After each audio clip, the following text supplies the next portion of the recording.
पवार साहेब आपल्याला मार्गदर्शन करतील. सन्माननीय व्यासपीठ आणि विविध कारखान्यामध्ये काम करणारे कामगार बंधू,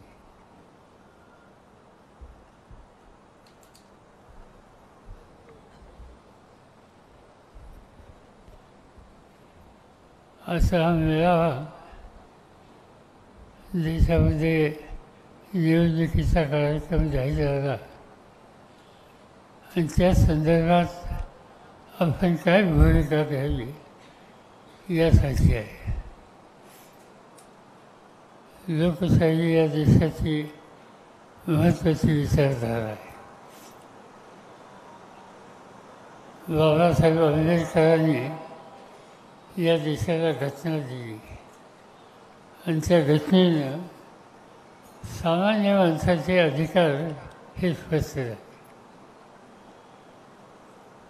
या निवडणुकीचं वैशिष्ट्य हे आहे की जो अधिकार आपल्याला मिळाला तो संविधानाने घटनेनं तो अधिकार मिळालेला आहे. ज्या देशामध्ये घटनेचा अधिकार त्याच्यावर पायमल्ली केली जाते त्या देशामध्ये हुकूमशाही येते. आणि हे आपण भारताच्या आजूबाजूच्या देशामध्ये बघितलं. बांगलादेशमध्ये मुजीबुर रहमान तिथले अध्यक्ष होते, त्यांची हत्या केली गेली आणि लष्कराने देश हातात घेतला. पाकिस्तानमध्ये असंच घेतलं, लष्कराने देश हातामध्ये घातला. श्रीलंकेमध्ये असंच घेतलं, तिथेही लष्कराने हा देश हातामध्ये घेतला. आणि ज्यावेळी देश लष्कर हातामध्ये घेतं त्यावेळी तुमचे माझे सगळे अधिकार नष्ट होतात. आणि ते व्हायचं नसेल, ती स्थिती येऊन द्यायची नसेल तर घटनेचं रक्षण करणं हे तुमचं माझं कर्तव्य आहे.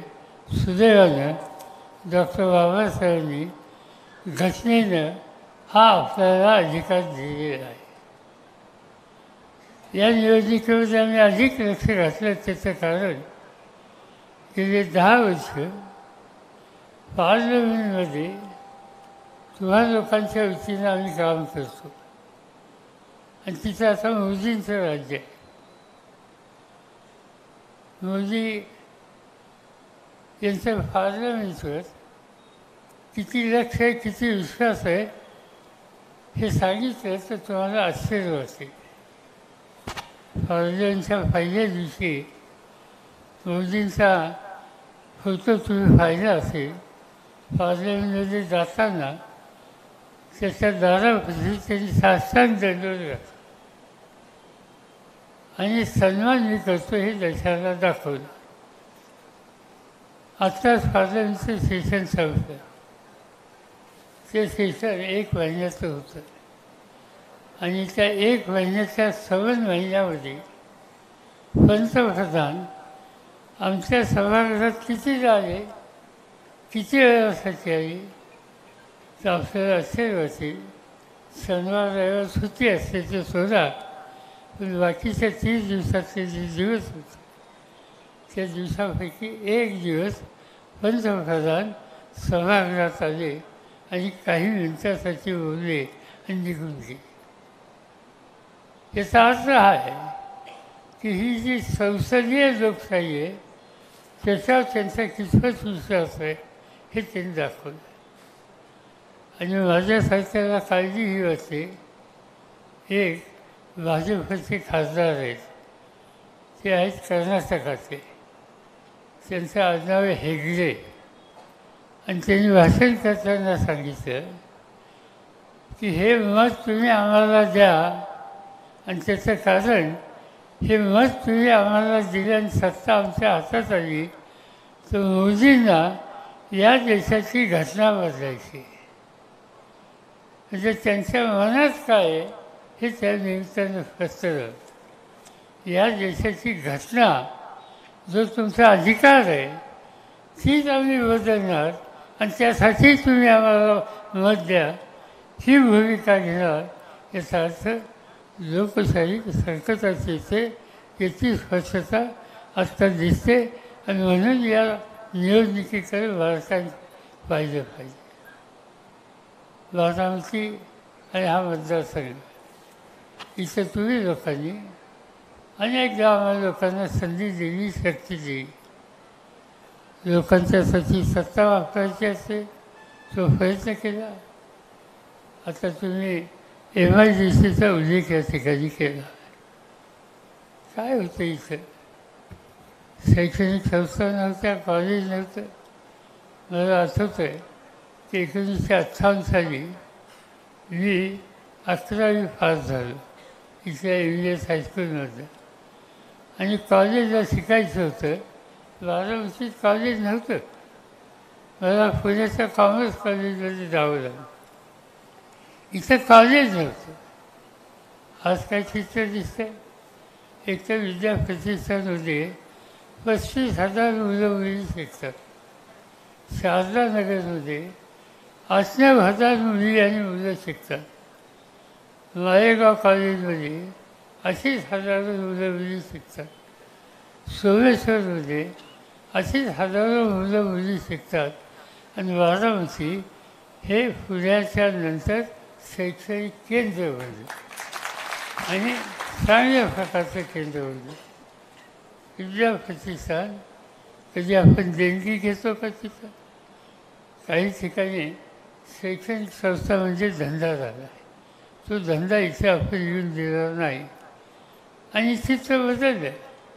लोकांना ही संधी आपण दिली, शैक्षणिक सुविधा दिली, तसं हाताला काम पाहिजे म्हणून MIDC केली, कारखाने आणले.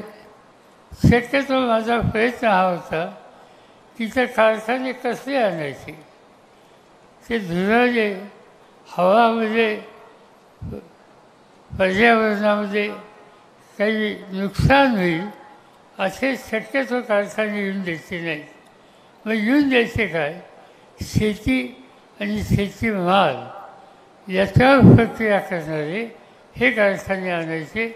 आणि म्हणून उदाहरणार्थ डायनामिकसारखा कारखाना आणला. दुधाच्या सोसायटी आधी काढल्या, दूध जास्त झालं.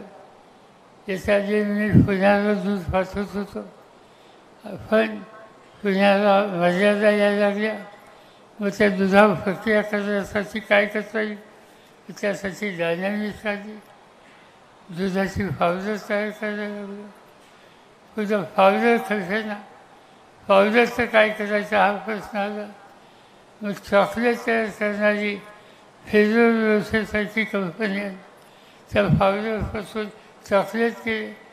आज मी जर मुंबईच्या विमानतळावर तुम्ही गेला आणि परदेशातून लोक येतात, त्यांच्या हातात तिथं त्यांनी काही खरेदी केली याचे पार्सल हातात असतात. आणि मी अनेकदा बघतो की इंग्लंडला जाऊन, सिंगापूरला जाऊन, दुबईला जाऊन लोकांनी जे मुलांच्यासाठी चॉकलेट खरेदी केले ते चॉकलेट बारामतीचे आहे. आणि हे परदेशातून लोक खरेदी करतात. आपला माल, तुमचे कष्ट त्यांनी तयार झालेला माल परदेशात जातो आणि लोकांना असतं फॉरेनचा माल आहे आणि तो फॉरेनचा माल तो गृहस्थ खरेदी करतो आणि इथं आनंदाने या ठिकाणी त्याचा आस्वाद करतो. असे अनेक कंपन्या काढल्या. आज त्याच्यामध्ये ट्रान्सफरच्या संदर्भात फियाजोसारखी एक कंपनी काढली. ही कंपनी तुम्हाला लोकांना माहीत नसेल. थापर नावाचे एक आमचे मित्र होते, त्यांचं नाव ललित थापर, ते आता आहेच नाहीत. मुंबईला त्यांच्या कंपन्या आहेत, पुण्याला त्यांच्या कंपन्या आहेत. रसन नावाची त्यांची कंपनी आहे, क्रॉम्प्टन पंखे बनवतात ती त्यांची कंपनी आहे. अशा अनेक कंपन्या होत्या. एक दिवशी मी त्यांना सांगितलं की ललितजी, तुम्ही इतके कारखाने मुंबईला, पुण्याला, नाशिकला, दिल्लीला, पंजाबला करता, वाराणसीमध्ये का नाही करता? म्हणजे काय करता येईल? म्हणजे तुम्ही सांगा. 15 दिवसाचा मला वेळ द्या आणि नंतर मी मार्केटचा सर्वे करतो आणि तुम्हाला सांगतो.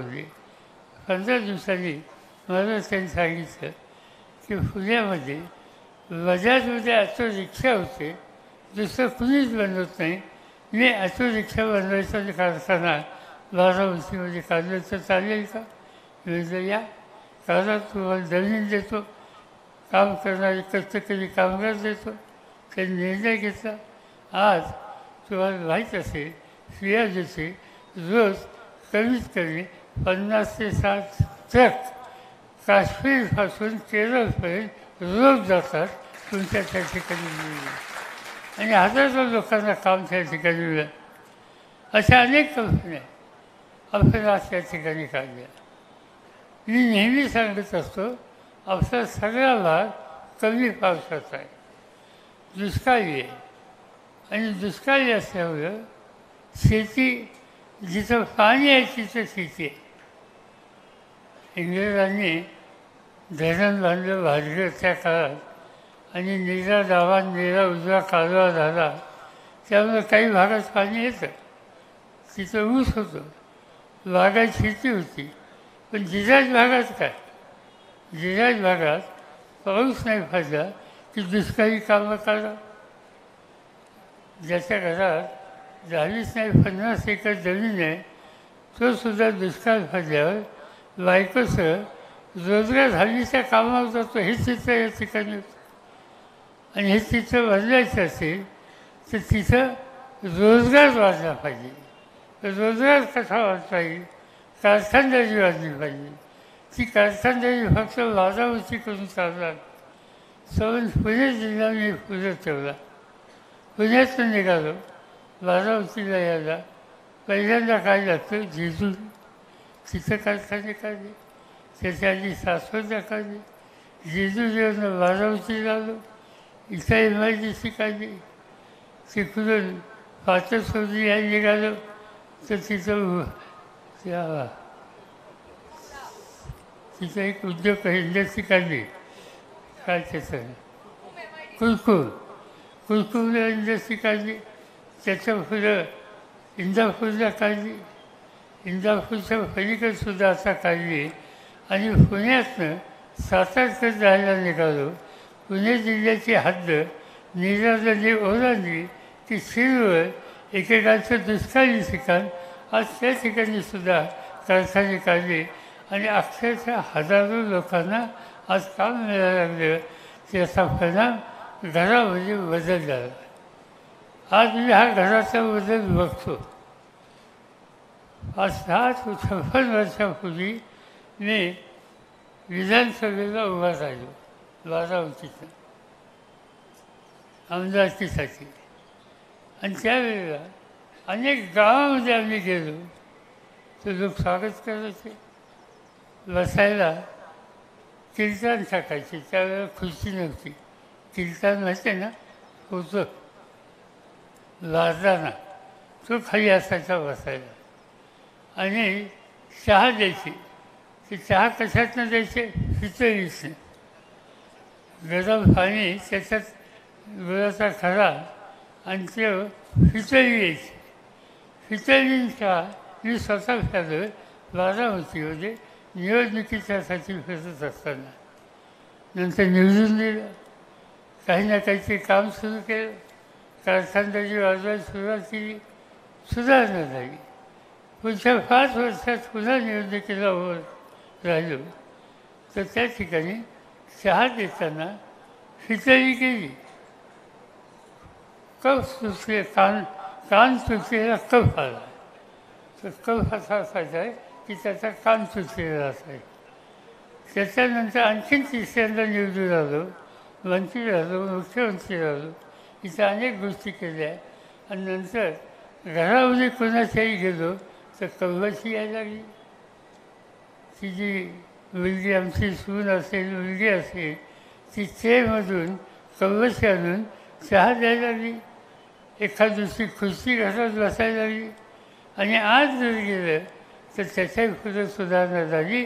आज घराचं राहण्याचं वातावरण हे बदललं आणि त्याचं महत्त्वाचं कारण दोन. एक, मुली शिकल्या आणि दुसरी गोष्ट हाताला काम मिळालं. मुली शिकल्या की घर सुधारतं. मुलं नुसतं शिकून चालणार नाही, मुली शिकल्या पाहिजे. आणि जोपर्यंत मुली शिकतात तोपर्यंत तुमचं घर सुधारल्याशिवाय राहत नाही. आणि म्हणून बारामतीमध्ये मुलींचं शिक्षण याच्यामध्ये अधिक लक्ष दिलं गेलं.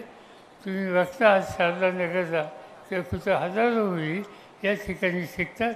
खेड्यापाड्याचे असतात, नुसत्याच्या बारामतीचेच असतात असं नाही. पलीकडं सोलापूर जिल्ह्यातले असतात, फलटण भागाचे असतात, लांबून लांबून या ठिकाणी असतात. आणि त्याचं महत्त्वाचं कारण मुलींच्या शिक्षणाला एक प्रकारचा आधार आहे. इथं गुंडगिरी होऊन देत नाही, मुलींचं संरक्षण केलं जातं आणि हाताला काम दिलं जातं. या सगळ्या गोष्टीचा परिणाम हा सगळा भाग हा दिवसेंदिवस बदलतो आहे. आणि हे परिवर्तन आपल्याला चालू ठेवायचं. हे चालू ठेवायचं असेल तर कार्यक्रमावर लक्ष देऊन राजकारण करणाऱ्या शक्तीला पाठिंबा देणं हे तुमचं माझं काम आहे. आणि त्यासाठी ही निवडणूक होत असते. काही लोकांनी वेगळी भूमिका घेतली. लोकशाहीमध्ये कुणालाही भूमिका घ्यायचा अधिकार आहे. पण एक अट आहे. ती अट अशी आहे, मी तुम्हाला मत मागितलं, तुम्ही मला मत दिलं, तुम्ही मला निवडून दिलं आणि निवडून दिल्याच्या नंतर मी जे मत ज्या नावाने, ज्या पक्षाने, ज्या कार्यक्रमाने तुमच्याकडे मागितलं ते नाव, पक्ष सगळं तुम्ही विसरला तर तुम्ही लोकांची फसवणूक करता. ही फसवणूक होता कामा नये. राजकारणामध्ये लोकांना दिलेला शब्द हा पाळला पाहिजे. लोकांचं भवितव्य हे पाळलं पाहिजे. आज दुर्दैवानं देशामध्ये जे काही घडतं ते वेगळं घडतं. मोदीसाहेब प्रधानमंत्री बारामतीला आले होते, इथं भाषण केलं, शरद पवारांचं ओढ धरून राजकारणात आलं. पार्लमेंटमध्ये कधी गेलो, भेटले तर अतिशय प्रेमाने बोलतात. हे बोलणं ठीक आहे, पण करतात काय, धोरणं काय, कोणते निर्णय त्यांनी घेतले.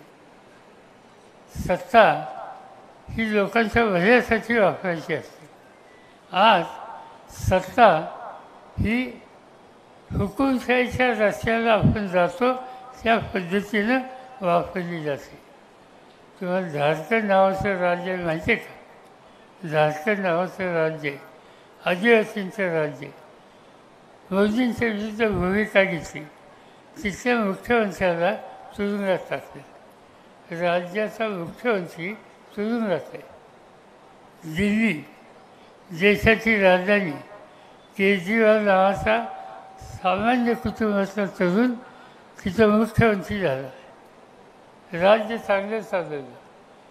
त्यांची शैक्षणिक संस्था, त्यांची आरोग्य केंद्र ही कशी चालवतात हे बघायला देशातनं लोक यायला लागले, भारताच्या बाहेरून यायला लागले. चांगलं राजकारणाला आज तुरुंगात आहे. कशासाठी? काही धोरण त्यांनी आखलं लिकरच्याबद्दलचं. धोरण आखण्यासाठी पार्लमेंटमध्ये जायचं असतं. आता सुप्रियांनी सांगितलं की पार्लमेंटमध्ये आम्ही गेलो आणि कामगारांचं धोरण याच्यावर चर्चा करायची असेल त्याच्यात आम्ही सहभागी नाही झालो तर आम्ही कामगारांच्या हिताची जपणूक कशी करणार? त्यासाठी धोरण असलं पाहिजे. शिक्षणाच्याबद्दलचा विचार असेल, ते शिक्षणाचं सार्वत्रिकरण व्हायचं असेल तर त्यासाठी शैक्षणिक धोरण राखावं लागतं. शेतीच्या संबंधीचं धोरण राखावं लागतं. मी शेती खात्याचा 10 वर्ष मंत्री होतो. एक गोष्ट माझ्या लक्षात आली की शेतकऱ्याच्या घरात आत्महत्या व्हायला लागल्या. ज्यांनी आत्महत्या केली त्यांच्या घरी मी जाऊन आलो, चौकशी केली, का आत्महत्या केली. माऊलींनी सांगितलं, डोक्यात कर्ज होतं मुलीच्या लग्नाचं, ते फेरता नाही आले, थकबाकीदार झाले, सावकार आला, घराची भांडी कुंडी बाहेर काढली, अमृतचा पंचनामा झाला आणि माझ्या मालकाला ते सहन झालं नाही, इंजिन फेरला आणि जीव दिला. हा मृत्यू कशामुळे झाला? कर्जबाजारी. हे कर्जबाजारी फळा कसा घालवायचा? सरकारने काही केलं पाहिजे. मुंबईला दिल्लीला परत गेलो, मंत्रिमंडळाच्या बैठकीत निर्णय घेतला आणि एका फटक्यानं देशातल्या शेतकऱ्यांच्या डोक्यावरचं 70,000 कोटीचं माफ करून टाक. तुमच्या डोक्यावरचं होतं बंद. वेगवेगळे कारखानदार, उद्योगपती त्यांचं कर्ज माफ होतं. पण काळ्या ऐशी इमान जगतो, देशातल्या लोकांचं 2 वेळच्या अन्नाच्यासाठी मेहनत करतो, त्याचं कर्ज नाही माफ करायचं. हे चालणार नाही. हा निकाल आम्ही लोकांनी घेतला आणि ठरवलं. आजचे प्रधानमंत्री काय म्हणतात? आजचे प्रधानमंत्री कर्ज बसवतात, वसूल करतात. त्या वसुलीचे 100 रुपये आले तर त्याचे 6 रुपये खिशात टाकतात आणि सांगतात की तुमच्या खिशात तुम्ही पैसे टाकले. माझी पैसे टाकायची गॅरंटी आहे. ही गॅरंटी कशी? वसूल करायचे 100 आणि 6 परत द्यायचे. 100 वसूल करायची गॅरंटी, हे आजचे प्रधानमंत्री म्हणतात. ही सामान्य माणसाच्या दृष्टीनं योग्य गोष्ट नाही. आणि म्हणून अशा अनेक गोष्टी आहेत ज्याचा उल्लेख या ठिकाणी आधीच्या सरकारने केला. मी काय अधिक उल्लेख करत नाही. पण हा जो राज्य चालवण्याचा प्रकार आहे तो देशाच्या हिताचा नाही. जिथं हित नाही तिथं बदल पाहिजे. बदल पाहिजे असेल तर लोकसभेची निवडणूक आणि वाचनावर वचन दाबलं. आता यावेळीची खून ही वेगळी आहे. घड्याळाची खून ही तुम्हाला पाहत होती. आता गंमत झाली. पक्ष, घड्याळ, झेंडा सगळ्याची चोरी झाली. सगळं म्हणजे बाकी किरकोळ काही गोष्टी नाही, होलसेल चोरी झाली आणि सगळ्याच्या सगळी चोरी गेली. आता सगळ्या देशाला माहिती आहे राष्ट्रवादी काँग्रेस पक्ष कुणी स्थापन केला? आपण लोकांनी केला. हा पक्ष आपण स्थापन केला. जे घेऊन गेले त्यांनी मागच्या निवडणुकीमध्ये मतं मागितली ती कुणाच्या नावाने मागितली? राष्ट्रवादीच्या नावाने, नेत्याच्या नावाने. झेंडा कोणता होता? तोच घड्याळाचा होता. आणि त्यामुळे हे सगळं घेऊन मंडळी गेली. त्यामुळं काही लोक नावलेच झाले. मी म्हणलं नावलेच व्हायचं नाही. गेले, आपण उभे करू, नवीन तयार करू. हा अधिकार लोकांनी आणि बाबासाहेब आंबेडकरांनी आपल्याला दिला आहे. नवीन पक्ष काढू. अहो काही नसताना काढलं आहे तर पक्ष नुसता काढला नाही, राज्य हातामध्ये घेतलं. अनेकांना मंत्री केलं, अनेकांना आमदार केलं, अनेकांना खासदार केलं, अनेकांना केंद्राच्या मंत्रिमंडळात घेतलं. नवीन नवीन धोरणं घातली. महिलांच्यासाठी धोरणं केली. कधीही या देशामध्ये महिलांना वाफाच्या प्रॉपर्टीमध्ये कायद्याने अधिकार नव्हता, तो दिला. महिलांना अनेक गोष्टी संधी दिली आणि त्याचं कारण घर सुधारलं पाहिजे, त्यासाठी सत्ता वापरली. आणि हा निर्णय घेणारा जो पक्ष होता तो पक्ष सुधीला गेला. तर नवीन उभा करणं ठीक आहे. एखाद दिवशी आपल्या घरातसुद्धा चोरी होते म्हणून आपण घर चालवणं बंद करतो. पुन्हा एकदा बरं त्याच पद्धतीनं आज आम्ही हा निकाल घेऊन नवा पक्ष, नवा खून, नवा झेंडे, कार्यक्रम जुना हा घेऊन पुढे आलेलं. आणि त्यावेळेला नेहमीची खून आहे ती आता गेली. आता तुतारी आली. आणि तुतारी कोणती? शिवछत्रपती ज्यावेळेला संघर्षाने जातात तर त्यावेळेला सन्मानाने त्यांना लोक त्यांच्या फाशीशी उभं राहतात. पण विजय संपादन करून ज्यावेळेला शिवछत्रपती परत येतात त्यावेळेला दाराशी या तुतारीने त्यांचं स्वागत होतं. आज महाराष्ट्राचं झालेल्या बदलातून महाराष्ट्राच्या सामान्य माणसाच्या जीवनाचं परिवर्तन त्याची तुतारी ही वाजवायची. त्यासाठी ही खूण लक्षात ठेवली पाहिजे आणि हे काम तुम्ही निष्ठाने करावं. माझी एक या ठिकाणी आल्यानंतर सहजच गोष्ट लक्षात आली. मी या सभागृहात मंदिरात आज पहिल्यांदाच आलो. चांगली उंची जागा आहे, 12 उंचीमध्ये असे कार्यालय आहेत. पण तुम्ही आता 15,000 20,000 कामगार काम करता. तुमची संघटना आहे. संघटनेमध्ये तुम्ही प्रश्न सोडून घेता. कुठे अन्याय झाला तर त्यासाठी एका चौकटीत पदामध्ये न्याय मिळेल याची काळजी घेता. आता माझ्या कानावर वेली कंपनी, या वेली कंपनीमध्ये कामगार युनियन काढली म्हणून राजेश लिंचोलकर याचा गुन्हा काय, कामगार युनियन काढली आणि म्हणून त्यांना कामावून काढलं. आता त्यासाठी भांडण करावं लागेल. ही निवडणूक संस्था मला आठवण करा कसा घेत नाही मी बघतो. त्यांना घ्यावंच लागेल. पण युनियन काढणं हा बेसिक अधिकार आहे आणि युनियन काढलं म्हणून नोकरीचं काढलं असेल ते योग्य नाही. हे बारामतीत चालणार नाही.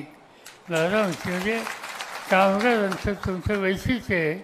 मी गेल्या अनेक वर्ष बघतो आहे तुम्ही कधी संघर्ष केला नाही, तुम्ही कधी कारखानदारी बंद पाडली नाही, तुम्ही कधी कामगारांच्या राष्ट्र मागण्या न्यायाच्या चौकशीमधून ज्या मागितल्या त्याच्या आक्रस्वरपणा तुम्ही कधीही केलेली नाही.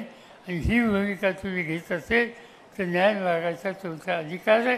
आणि न्याय मागायचा अधिकार तुम्ही बजावल्यानंतर आम्हाला लोकप्रतिनिधींची जबाबदारी आहे की अशा वेळी तुमच्या फाशीशी भक्कमपणानं उभं राहायचं आणि ते काम आम्ही केल्याचं राहणार नाही. आणि त्यासाठी मी सांगत होतो दुसरं की या कार्यालयात आपण जमलं. तुम्ही इतके हजारोच्या संख्येनं काम करता. बारामतीमध्ये MIDCमध्ये तुमचं स्वतःचं कार्यालय का करतं? कामगारांच्या मालकीचं, त्यांच्याकडचं लग्न असेल, त्यांच्याकडचा कार्यक्रम असेल, त्यांच्याकडचं आणखीन काय असेल, शैक्षणिक सुविधा द्यायची असतील तर एखादी तुमची स्वतःची संस्था ही का काढू दे? मी तुम्हाला एवढं सांगतो, निवडणूक होऊन द्या. मी MIDC सांगतो तुम्हाला जमीन द्यायला होतो, तुम्हाला जमीन द्यायला असतो आणि तुम्ही नेते मंडळीने बसावं, बसून त्याचं एक नियोजन तयार करावं आणि सगळ्यांनी थोडी थोडी वर्गणी द्यावी आणि कारखानदारांना सुद्धा त्याच्यात मी गुंतवणूक करायला सांगतो. आणि कामगारांच्या मालकीचं कामगार भवन हे बारामतीमध्ये MIDCमध्ये तयार झालेलं आहे आणि तुमच्या सगळ्या चांगल्या प्रसंगाला होईल त्याची काळजी आपण त्या ठिकाणी घेऊ. तो कार्यक्रम या ठिकाणी राहू. आता काय अधिक बोलायचं नाही. आणखीन 1-2 ठिकाणी जायचं.